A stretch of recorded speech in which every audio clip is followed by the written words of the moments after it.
Shira, welcome to the podcast. I'm so excited to talk to you today. Thank you so much for having me. I'm very excited to get into this. I'm always so excited and refreshed when I see such young entrepreneurs killing it. And I was so excited to hear about your story. So please begin with the beginning. What is NightCap and what inspired you to start it? Yes. So NightCap is a drink spiking prevention company. We started originally 5 years ago. It was just a scrunchie that covers your drink, just one product. And that product actually came to me in a dream when I was sleeping after a friend of mine was roofied at the bar. She was an older friend. I was 16 at the time. And I went to bed a few weeks later, thought of this idea in my sleep. And when I woke up in the morning, I ran downstairs and I sat down with my dad to tell him what I was envisioning. And instead of trying to explain it to him, I ended up running around my house to figure out, okay, how do I make this product? I have this picture in my head and I just need to visually show him. So I ran in my mom's closet and taped up her stockings and an old scrunchie from my room. And that's when NightCap was born. So I just taped these little, fabrics together, created something, and I just felt like it could save a lot of lives. So at 16, I really didn't, I didn't know what I was doing. And I just had a big idea that, I had this idea that if it could save one person, I'm just going to try and keep on going. So that's really what I did. And my dad said immediately NightCap or top hat. And we obviously went with NightCap. And then from there, it was really just getting the product off the ground. So calling a local seamstress to create more prototypes and hiring a graphic designer to create the logo, sitting down with a patent attorney to protect the idea. And a little bit after that, my brother came home from Florida State. He was going to college. He knew how big the problem was, and he saw my prototype and he's like, this is a huge problem on my university. I'm gonna help you with this. So, today we're business partners. I know you started your company as well with your I was brother, so just that's about to always say fun. that. Yeah, yeah. So, the sibling relationship is great. We don't, we actually get along pretty well, but there's always bumps in the road. Just kidding. But it's a lot of fun working with him, and we get to build this company together, and we've, have a whole product line now, and we're kind of tackling the problem at hand. So it's not just this one product. It's a real movement, I would say. So you mentioned that you have helped over 500,000 women from potentially having something inserted into their drink. So let's get into, I think we all know what can happen when women go out, and the dangers of it now are so incredibly unfortunate. But you mentioned your friend was roofied. How did that night affect you? As a young girl, it was really shocking to know that there are perpetrators of the crime that do this kind of thing. Yeah. And as I've grown up and been working on this company for 5 years, the amount of people that come to us, and me personally, I'm only 22, and they come to me and they share their stories, and it's very heavy. I get it every single day. People telling me what happened to them or a friend of theirs. And these stories are terrifying. And all you can do is be a shoulder for them and tell them that they're not alone. But it's definitely a problem that I think 5 years ago, before we started the company and before we spread so much awareness on social media, people were having their drink spiked and just not really talking about it and not sharing that with people because we're either accused of drinking too much or people didn't think that it happened. And so we just kind of shook it off, and people hid those emotions and hid what happened to them. So I think now we've really opened up the conversation, which has been amazing. And yeah, it's definitely a problem that goes unreported. And I wish that we could, not have to sell nightcaps, but it's definitely a big problem. So you also went on Shark Tank. Tell me about what it was like to get the investment and how that's kind of changed the trajectory of your company or not. Yes, we did go on Shark Tank. That was in 2020. We filmed it. So I was 17. Michael, my brother, he was 21. And I think when you're younger, you're a little more delusional. So we walked in there with a lot of confidence. And we were the COVID season, so we stayed in a hotel room for 10 days and we printed out photos of the sharks and we just laid them out on the couch. And for 10 straight days, we were pitching to these, pictures of them on the couch. And because I was a minor, my dad got to come with us. So we were kind of running around these two like big hotel rooms, but we couldn't leave. So we were really entertaining ourselves by like pitching and working out and just doing absolutely everything in the room. And on the 10th day, we went out there and the doors open, Mr. Wonderful's head is like right there, and you're like, oh my God, this is real, this is happening. And honestly, it couldn't have gone better. We got a deal very fast with Lori. We did a deal for $60,000 for 25%. And it was life-changing because we had started the company, and within about a year, you're standing on Shark Tank and you're like, oh, this is actually a product that could help a lot of people. And someone like Lori believes in it. And so that was the moment where I realized, okay, maybe this isn't just a silly little product. Maybe this is actually has the potential to really, scale. And it did change our business because in the beginning, nobody really wanted NightCap, and being able to say we were on Shark Tank gives it credibility, and it really shows that we're a fun solution to a serious problem. We're not trying to scare you into using the product. We were on Shark Tank, we were on TikTok, we are a fun brand. And that really, Shark Tank allowed us to do that and give it almost like a light energy to such a scary situation. So I'm curious to know because a lot of the women I speak to on the podcast that are older already are not taken seriously, a lot of them at first or many times throughout their journey for being a woman. And not only are you a woman, but you started your company incredibly young. So I'd love to hear some of the challenges you faced and or treatment that maybe you were like, wow, because I'm younger, this is, did they take you less seriously or what's happened in that regard? I think you have to take yourself seriously too sometimes. I think when I was 16, I knew deep down that I had no idea what I was doing. And that made it really hard for other people to see me in, a professional way. So I think really learning about business has really helped me believe in myself so that other people could believe in me. But I'm not going to say that everyone takes me seriously. They definitely don't. I think that there has been times when I think I walk away in those situations. Honestly, I think with my situation with NightCap, the times that affects me the most is when I'm explaining my product. It's like the first sentence. It's like this is a drink spiking prevention company, and they look at you and they're like, that's useless. Why Right. do we need that? Right. So within seconds, I know if somebody is going to take me seriously or not. I kind of look at it and I'm like, okay, you're in or you're out. So that's just the struggles of business, and yeah, being a woman too. And being young in business is really hard. It's really hard as a founder because you second guess yourself in so many ways, and you think that people that are older than you are more credible because they have more experience, but it's not always the case. And I think that no matter who you are, no matter what age you are, you can have imposter syndrome. So just because I'm 22, doesn't mean I can't do it just as good. I was 21 when I started my company, so I very much empathize with what you're going through.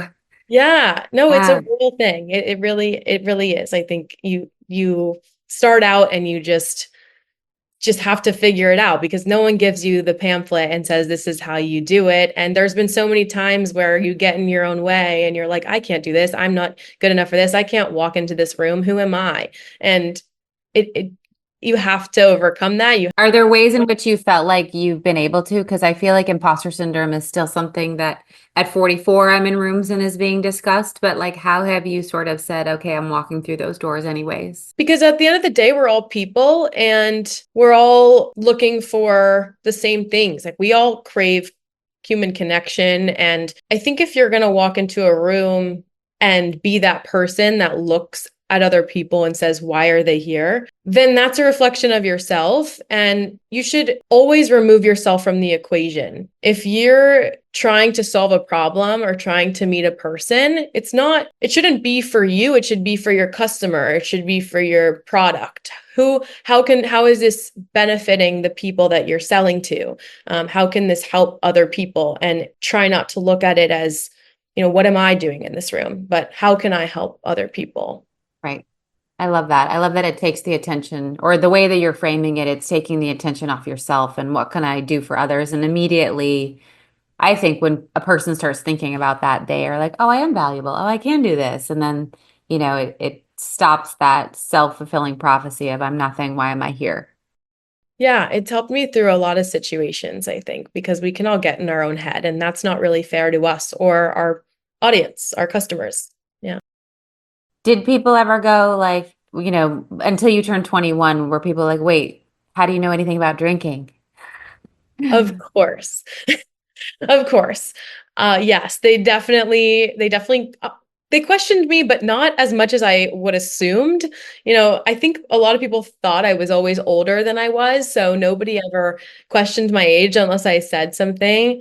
But y- matter of fact, your drink can be spiked even if it's not alcohol. So I hear stories all the time of people drinking water, and that's when it happens because their guard is let down and they don't even think about it. So, why would someone want to spike your water? That's unreal. So you're not thinking about it as much. It's the same thing as you're actually the most common person to spike your drink is someone that you know. And so when you're in these settings like a high caliber event or a pregame or you're with like, close friends of friends, you let your guard down, you leave your drink unattended, and that's really where it's bound to happen. And so we just have this false sense of security a lot of the time. It's actually really frightening. My husband's drink was spiked once, and I don't know why they targeted him. And luckily, he was with friends who, surrounded him and got him home. But it was just a scary reminder that, like, even it can happen to men, for whatever. Maybe it was to rob him, not do anything nefarious to his body. But what other products, are you thinking with long term, for NightCap, you're going to be innovating in this space? We've listened to our customers for every single product. So from the beginning, from the scrunchie, people are like, well, I'm not a woman and I want to cover my drink, or I don't want the scrunchie. And so we're like, okay, let's make a unisex product then. And then from there, made a keychain. Then we were like seeing comments about people that drink beer, doesn't work for them. So we had to innovate from there. So we have products for basically everyone, no matter what gender you are or what you're drinking, every product that will protect you, give you peace of mind. So there's no product development necessarily being done right now, but we are focused on legislation. So we have sat down with, lawmakers in different cities, and we actually just got a law passed in California. So starting July 1st, every bar in California is going to require having drink covers. Wow. Yeah, it's very exciting. That's very exciting. That's awesome. Thank you. If you walk up to the bar, they basically have to have a drink cover, but it's their discretion if they give it to you for free or upcharge you. But it is definitely a step in the right direction. So that's kind of where I see the company going, is more of creating change instead of innovating more Yep. product.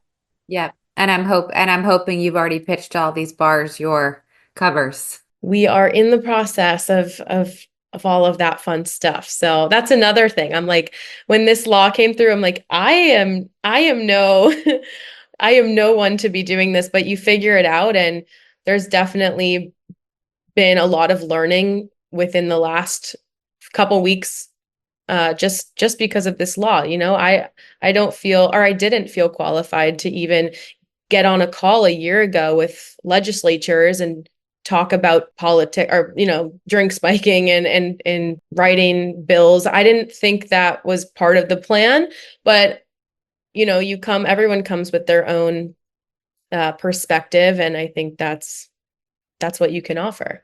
Totally. Hey, my loyal listeners, it's Rebecca. Did you know that I have a Substack where I write about all of the materialistic things like my favorite sweatsuits or what I pack for my trips, all the things outside of my daily work and life that sort of just make things tick and that I love. So if you do enjoy reading, head over to substack.com/Rebecca Minkoff.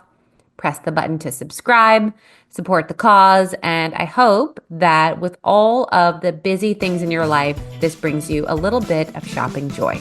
Well, I love that you seem to continuously dive into areas where you aren't necessarily an expert, but you're willing to learn and you're willing to just confront it rather than, some people will shy away from issues that scare them or they're like, I don't know about that, so I shouldn't wade in. So I think that's a great quality. On the business side, what were some unanticipated challenges you felt are occurring or had occurred, and how did you get through them? Yeah, on the business side, we definitely spent a lot of money on things that we didn't know that worked. So when you find that something works, like organic TikTok marketing, and you can generate hundreds of thousands of dollars in sales from little clips on social media, you should probably focus your energy on that instead of investing in things that are so big and new that you don't know works for you, which we've done, and that was a big mistake and a big waste of money. But it was a huge learning lesson, and we're very conscious now of where we put our time and effort, especially as such a small team.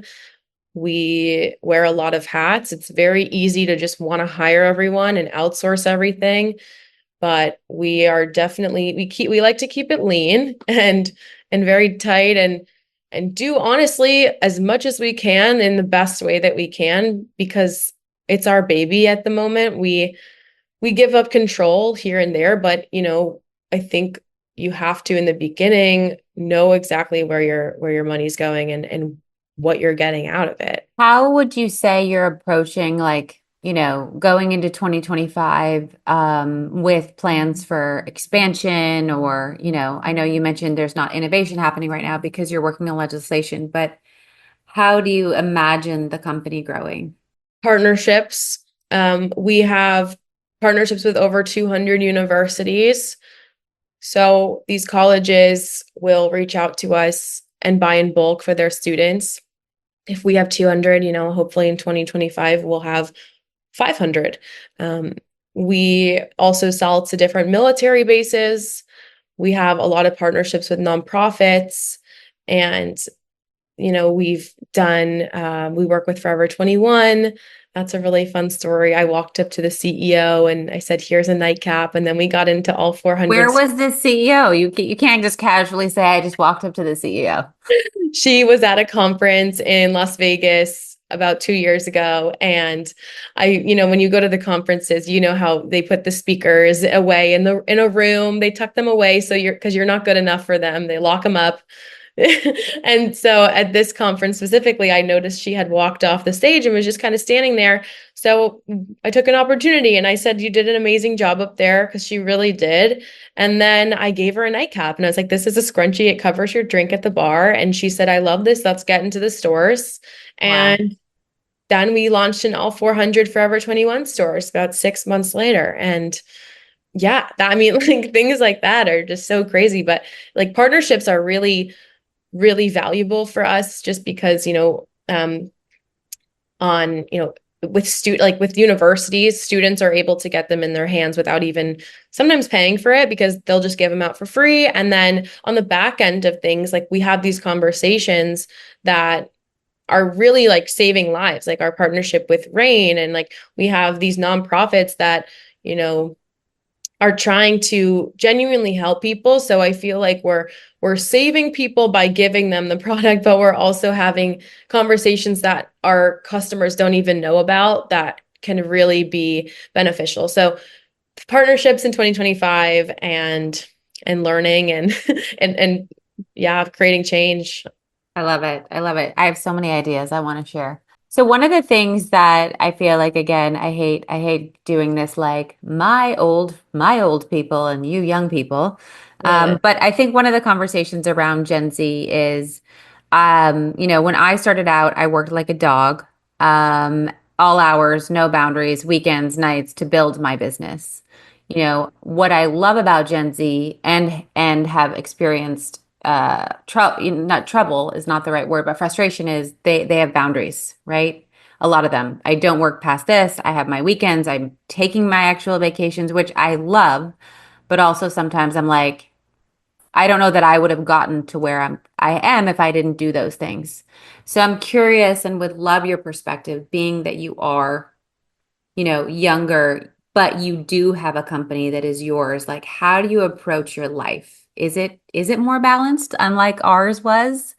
And how have you done that if that's the case? Something I'm challenged by all the time because I think we can be hard on ourselves if we let ourselves work too much and then if we let ourselves have too much fun. So it's like you can never really win that game. Yeah, But if I do have fun, I go out and I bring my products and I'm having fun while creating content. So I almost like habit stack um the business and my social life a lot of times. I think it's just like intertwined. And yeah, like I said before, I think it's important to fill your own cup and that will get you through the challenges of do I work or do I have fun? It's like, are you fueled? That's kind of the question that I would ask myself. And if I think I need a little more social time, then I give it to myself. But I think working on NightCap is what really energizes me. So yeah, I think balance is a challenge with me too. I don't I don't always know how to approach that, but I would say to someone that's struggling with it is let yourself live. Like you're not going to look back and say, "Oh, I'm so happy that I worked that much." Um, sure. For sure. I have many, many times I was like, why did I work like that? Did it give me that? Like, I don't know. But I'm glad that you're fueling your cup first. It only took me, a couple decades to figure that out. yes, but you're still so iconic. So I think either way it works. Is there any piece of advice that either you've learned the hard way or someone gave to you that you'd like to pass on? The best piece of advice that I've gotten was from Jay Carls. He's the founder of Midday Squares. I love midday squares. You do? Yeah, I Yeah, do. yeah. He's the best. Yeah. He's great. He talks a lot about mental health and how, yeah, anyway. He's like, Shira, there's gonna be a lot of noise. And I didn't realize what he meant at that time, but now I definitely understand it. I think with whoever you are, there's noise, there's, whether it's drama or it's not. I think like what he meant is always keep your head down, know what your goals are and everything around you that isn't, pushing you forward, it's noise. And I've dealt like as a 22-year-old, I've definitely dealt with friends that don't want you to, I mean, anyone can deal with this, but friends that don't want to uplift you and don't want to see you succeeding, like if that's not pushing you forward, then it's just going to hold you back. And when I think about what Jake said to me, I think, okay, a founder I just think like any kind of founder building the biggest business is also dealing with stuff like that. And so if it's not pushing you forward, then you have to kind of let it go. I love that. My second to last question for you is what would we be surprised to know about you? I feel like a lot of people think because I have a company that has to do with nightlife and all that stuff, I actually hate going out. I don't love the nightlife scene. I don't like the crowded bar stuff. It really isn't my favorite. So I would rather be like cuddled up with my dog on the couch. And yeah. That is very surprising considering the world you are in, but I appreciate it. I'm of that mindset these days.